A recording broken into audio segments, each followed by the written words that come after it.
Imagine you're sitting at this large, round restaurant table. Oh, the anticipation is always the best part there. Right. And then the kitchen doors swing open, and a waiter walks right toward you holding this massive platter. Okay, I'm picturing it. And sitting on that platter is a whole fish. But it's not lying flat like you'd expect. Oh, it's standing up. Exactly. It has been flash fried so perfectly that its head and tail are actually lifted high in the air. Wow, Yeah, it's served to you totally frozen in midair, like it's actively leaping right off your dinner plate. that is quite the visual. It really is. So, welcome to the Taste China Learn English Deep Dive.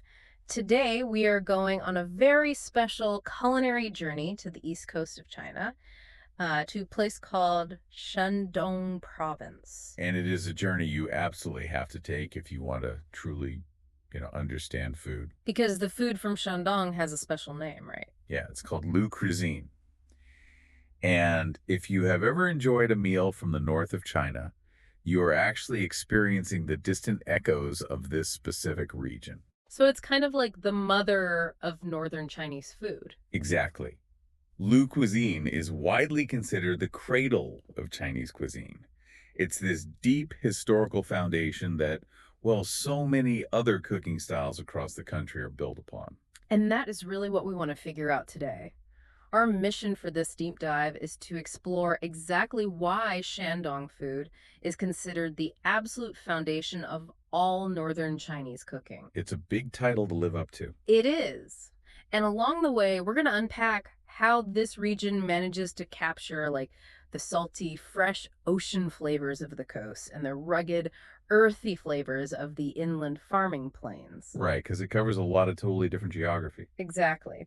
And since we are learning English through the lens of food, we are going to naturally explore some fantastic vocabulary words that perfectly describe these amazing culinary experiences. I love that. And to really understand how Lu Cuisine became the foundation for everything else, we have to start with a history of the people who actually live there. Okay, set the scene for us. So the entire style of Shandong cooking is built on techniques that are incredibly sophisticated. Sophisticated, that is a really powerful word to start with. It is, yeah? When we describe a cooking style as sophisticated, we mean it's not just throwing some vegetables in a pan over a fire. No, definitely not. It implies a high level of professional skill, really complex steps, and deep experience. Yes, and that complexity, it didn't happen by accident. Oh, so? Well, Shandong has a very long, very rich history. It was the home of ancient scholars. Oh, like Confucius, right. Exactly. Famous philosophers like Confucius and a lot of high-ranking government officials. So they had a pretty elite crowd to feed. That's just it. Because the region was filled with this high level of society, the food culture actually had to grow and adapt to match those exact high standards. Ah, that makes sense. Yeah, the chefs were cooking for very demanding, highly educated guests. Therefore, they had to develop these highly sophisticated methods just to impress them. Methods that probably required, what, precise timing and crazy knife skills? Precisely. Exceptional knife skills and a really deep understanding of how ingredients react to heat. It is so fascinating to think that the demands of ancient scholars actually pushed chefs to invent totally better ways of cooking, Right, the food had to be as intellectually engaging as the conversations happening at the table. which brings us perfectly back to that fish I mentioned at the very beginning of our deep dive. The leaping fish. Yes. Let's look closely at the coastal region of Shandong and explore their most visually striking dish, the sweet and sour carp. Ah, the sweet and sour carp. Locally, that's known as Tangkuliu. Tankuliu. Yeah. And if you want to see sophisticated culinary complexity in action, this is the perfect dish to study. Because of how it looks? Partially, yes. When they bring this to the table, it is an absolute spectacle. You just cannot look away from it. Spectacle. That is the perfect word for it. It really is. It's not just a piece of food sitting on a plate, it's a dramatic visual performance. Right. A spectacle is something that catches your eye immediately and, creates this real sense of wonder. And it truly is a performance from start to finish. The chef takes a whole fresh carp, right from the river. Okay. And before any cooking even happens, they use their knife to make very specific deep cuts along the sides of the fish. Like scoring the meat. Exactly. Then comes the tricky part. They lower the fish into boiling hot oil, but they hold it in a very deliberate way. Wait, they hold it while it's in the oil? Yes, with tongs or chopsticks, they fry it so that the head and the tail are pulled upwards. Oh, wow. And as the hot oil cooks the meat, the fish stiffens and sets permanently into that shape. So it creates the illusion that the fish is leaping right over a gate. It looks totally alive and dynamic. It does. But wait, I have to ask, making a fish look like it's jumping out of a river, is that just the chef showing off? That's what a lot of people think at first. I mean, it seems like a lot of extra, downright dangerous work just for a visual presentation. Does frying it in that strange leaping shape actually change the way the fish tastes or how it cooks? That is the crucial question. Mm-hmm. And the answer is what separates a basic cooking style from a highly sophisticated one. So there's a reason for it. A big reason. The leaping shape is not just for looking pretty. It serves a very real scientific purpose. Oh, really? Yeah. By bending the fish and lifting the head and the tail while frying, the chef forces those deep knife cuts on the sides of the fish to open up widely. Oh, I see. So the hot oil can get deep inside the fish rather than just cooking the outside. Precisely. It creates far more surface area. That's genius. It is. This allows the boiling oil to cook the entire fish much faster and much more evenly. Because if the fish was just lying flat in the pan. The outside skin might burn to a crisp before the meat near the bones even finish cooking. Right, right. The leaping shape guarantees a perfect contrast in the final texture. Because the oil hits it so evenly, the outside skin becomes incredibly crunchy. And when we say crunchy in this context, we are talking about achieving a violent, shattering crunch on the outside. Oh, totally. Like a sound that is loud and deeply satisfying when you bite into it. Yes, a heavy crunch. Hmm. But because the inside cooks so quickly through those open cuts we talked about, the meat underneath the skin remains perfectly tender. It doesn't dry out. Not at all. Tender means the meat is soft, delicate, and practically melts like butter in your mouth. So you get the ultimate contrast. Shattering crunch on the outside, soft and tender on the inside. Exactly. That is just brilliant. The spectacle of the leaping fish is actually a clever engineering trick to manage the heat of the oil. It's all about temperature control. And, we cannot forget about the flavor that goes on top of it. Ah, the sauce. Right. The chef pours a thick, glowing sauce over the fish that we describe as tangy. Tangy is exactly right. It's such a great word. It is. A tangy flavor is one that has a strong, fresh, pleasantly sour taste that just wakes up your senses. Yeah, it hits you right away. It's not purely sweet, and it's not aggressively sour like biting into a raw lemon. Right, it's balanced. Yeah, it's a sharp, bright flavor that balances out the heavy, rich oil the fish was just fried in. So you have a tangy sauce over a crunchy, tender, leaping fish. That paints a beautiful picture of the coastal seafood in Shandong.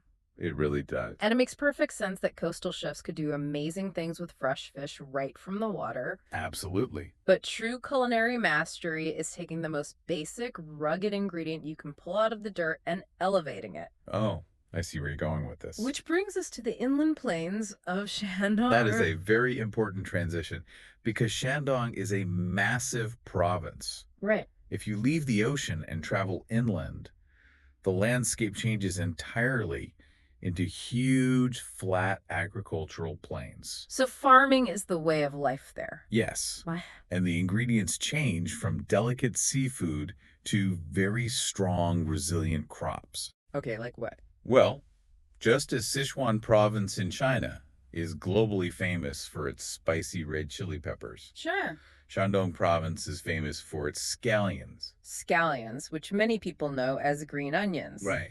But we need to make sure you, our listener, picture this correctly. We are not talking about the tiny, thin green onions you might chop up and sprinkle on a baked potato at a regular grocery store. No, no, no. Shad scallions are giants. Giants. They really are massive. They can grow as tall as a grown adult. Wait, seriously? As tall as a person? Yes.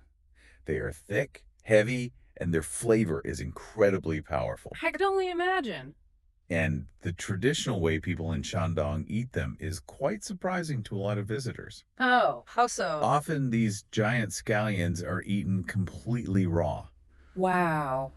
You simply hold the long vegetable in your hand, but you do not eat it entirely by itself. That would be intense. Too intense. You dip that sharp, raw scallion into a dark, thick bean paste that has been deeply fermented. Okay, let's pause there. Just so we are totally clear on the process, when we say something is fermented, we are talking about letting time and good, healthy bacteria slowly change the food, right? That is the essential mechanism, yes. Okay. Fermentation is a natural chemical breakdown of a substance by bacteria, yeasts, or other microorganisms. So it's controlled spoiling in a way. Exactly. Over weeks or months, these microorganisms break down the sugars and starches in the soybeans. It completely transforms them. Into the paste. Right. It changes a simple plain bean into a dark paste with a deeply savory flavor. Savory. That is a wonderful descriptive word. It gets used a lot in cooking. It does. When a flavor is savory, it means it is salty, deep, and satisfying. Yeah, it fills your mouth. It's the absolute opposite of a sweet dessert. When you eat a piece of roasted meat or strong-aged cheese or this thick fermented bean paste, you are experiencing a savory flavor. Perfect definition. Yeah. So imagine those two very strong elements coming together. You have the sharp, spicy, fresh bite of the raw green scallion cutting right through the deep, salty, savory weight of the fermented bean paste. My mouth is actually watering. And to bring this entire meal together, this combination is typically wrapped up in a thin, warm bread called a jianbing. Zhenbing. Yeah, which is essentially a type of pancake. But definitely not a sweet breakfast pancake with fruit and syrup. No, no. This is a warm, flexible flatbread. You know, the best analogy I can think of to describe the feeling of eating this is that it must feel like eating a raw onion like an apple, Yeah. wrapped in a warm blanket of bread. That is exactly it. It is so bold, it's so loud. I think the best word to describe this kind of meal is hearty. Hearty is the exact right word to describe this classic everyday lunch for the farmers and workers of the Shandong Plains. Let's explore the feeling behind the word hearty for a second. Sure. Hearty carries a real sense of energy and warmth.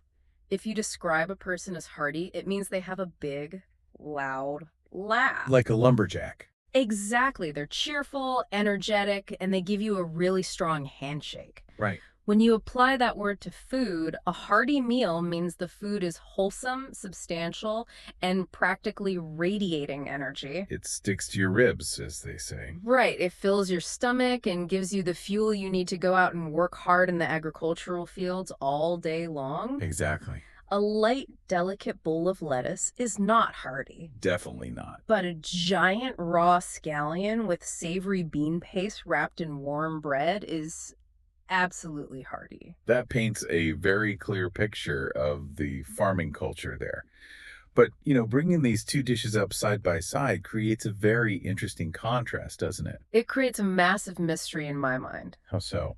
Think about the journey we have taken so far. We have two totally different extremes. Okay. On one hand, near the ocean, we have this delicate, complex, visually stunning, sweet and sour carp that requires incredible knife skills and temperature control. Practical. Yes. And on the other hand, out in the fields, we have a giant raw onion dragged through fermented paste and wrapped in a pancake. Right. How do these two totally different extremes manage to belong to the exact same culinary family of Le Cuisine? It is a great mystery. And if you only look at the final plate of food, they seem like they belong to totally different worlds. They really do. To understand how they belong to the same family, we have to look below the surface. We have to look at the hidden engine that drives almost all of Le Cuisine. A hidden engine. Yeah, and that secret engine is the master broth. The master broth. Okay, it sounds like a magic potion. How exactly does a broth connect everything? Well, a broth, or a stock, you might call it, is the savory liquid you get when you boil ingredients in water for an extended period of time. Pretty standard soup stuff so far. True, but in Shandong, chefs treat broth with a level of respect that honestly borders on obsession. Really? Oh, yeah. They will take massive pots of water and fill them with huge amounts of pork bones, whole chickens, and dried seafood like scallops. Sounds expensive. It is. Then they let it simmer away slowly, not just for an hour or two, but sometimes for an entire day. Wow. They just let the heat slowly pull every single drop of flavor out of those bones and meats for 24 hours. Yes. And the goal of this long, slow cooking process is to create a master broth that is incredibly rich. Rich. That is a word we use constantly in English to describe food. We do? A rich food is heavy, dense, and full of deep, satisfying flavors. It kind of coats your tongue and lingers in your mouth. Like dessert sometimes. Right, heavy cream is rich. Butter is rich. And a soup made from an entire day of boiling pork and chicken is deeply, deeply rich. But here's where that sophisticated technique we talked about earlier comes back into play. Okay, how so? The irony of the Shandong master broth is in how it looks. How does it look? Well, after boiling all those heavy meats and bones for a day, the liquid is naturally very cloudy and thick. Sure, from all the fats and marrow. Right. But Shandong chefs use a complex, highly skilled process to clarify the broth. Clarify it. Yeah, they carefully sweep through the liquid to remove every single cloudy particle. So, after all that massive effort, the broth actually looks remarkably clear. Wait, really? Yeah, it looks almost exactly like a glass of pure tap water. Are you serious? They spend 24 hours rendering down pounds of meat and bones, and the final result looks like plain water. I know, it's wild. That is incredible. They are hiding this immense, rich effort behind a visual facade of total simplicity. Exactly. It looks incredibly simple, but when you taste it, it is an absolute feast. Wow. And the ultimate goal of putting in all this work to create a clear, rich broth is to extract and elevate the natural umami of the ingredients. Umami. Yes. Okay, this might be the single most important concept we explore today. Let's break down exactly what umami means for our listener, because it is central to understanding world cuisine. Absolutely. Umami is a specific category of taste. When we first learn about how our tongues work, we are usually taught four basic categories, right? Right. Sweet, sour, salty, and bitter. Exactly. Umami is officially recognized as the fifth taste. And the word itself comes from the Japanese language, right? Because the specific chemical compound that causes it was first identified by a Japanese scientist. That's right. Scientifically, umami corresponds to the flavor of glutinous amino acids, which occur naturally in certain foods. But practically speaking, Practically, for everyday eating, you can understand umami as that ultimate meaty, savory feeling. oh, I know that feeling. It is that deep, incredibly satisfying flavor that literally makes your mouth water. Like when you bite into a perfectly ripe, dark red tomato. Yes. Or a piece of aged steak or roasted mushroom. That deep, lingering flavor you are experiencing, that is umami. It is the absolute essence of flavor. It's what makes food taste truly satisfying. Exactly. So let me make sure I understand how this connects the coastal fish and the inland scallion. Okay, go for it. I want to try an analogy here. I love your analogies. Is this rich, clear master broth acting like a hidden bass line in a piece of music? Oh, interesting. Like when you listen to a song, you focus on the singer's voice. You might not consciously notice the low bass guitar playing in the background. Right. But that bass line is what makes the whole song feel deep, heavy, and resonant. Does the broth work the same way? The hidden bass line is the absolute perfect way to understand it. Really? Yes. You look at the sweet and sour carp and the hearty scallion pancake, and you think they share nothing. Exactly. The melody of the fish is tangy and sweet. The melody of the scallion is sharp and savory. But underneath, Underneath both of those dishes, the chef is using that clear, umami-rich master broth to cook with. wait, they put it in the dishes? Yes, they add it to the tangy sauce for the fish. Yeah. They use it to balance the fermented paste for the scallions. Oh my goodness, so the broth provides that deep umami baseline to everything they cook. Exactly. It makes the fish taste more deeply of the sea. It makes the scallion and bean paste taste more deeply of the earth. It is the hidden thread that unites all of Shandong cooking. The true sophisticated technique isn't just in making a fish look like it's jumping. Right. It is in spending 24 hours making a clear liquid that secretly makes every single other ingredient taste perfectly like itself. That completely changes how I look at it. It's pretty profound. It's no wonder Le cuisine is considered the foundation of Northern Chinese cooking. It relies on profound patience, deep historical knowledge, and masterful techniques that respect the true nature of the food. Well said. We have covered an incredible amount of ground on this culinary journey today. Let's take a quick moment to trace our steps back through the descriptive words we explored together. I think that's a wonderful idea. So we began by looking at the history of the region. Right, which gave rise to highly sophisticated cooking techniques, methods that are complex, highly professional, and require immense skill. And we saw that skill in the visual spectacle of the sweet and sour carp, a spectacle being a striking, dramatic visual performance. The leaping fish. Yes.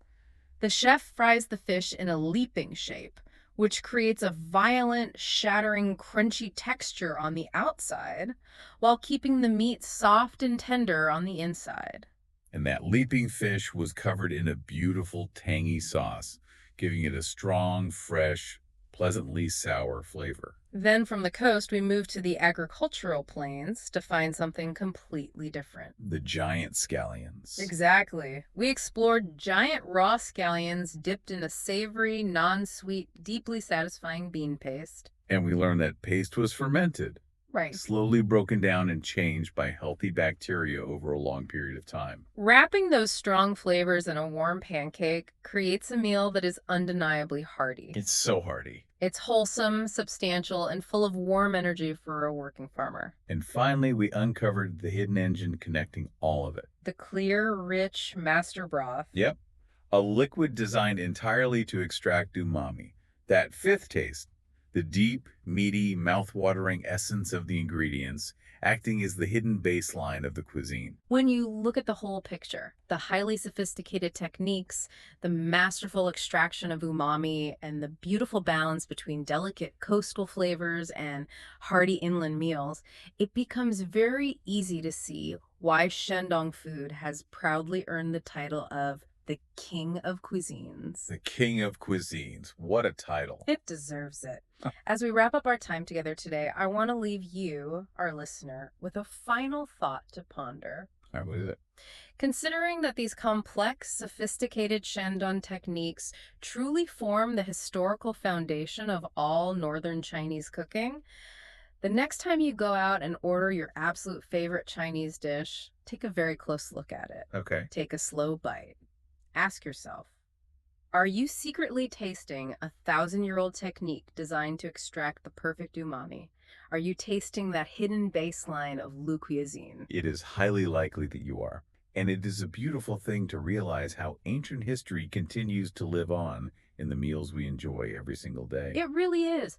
Exploring food is truly the most delicious way to study history, and it is a fantastic way to learn English. Thank you so much for sitting in the table with us on this journey today. We promise to explore the next amazing province very soon. I can't wait. Until then, please like, share, and subscribe to our channel to keep learning with us, keep exploring, keep tasting, and we will catch you on the next deep dive.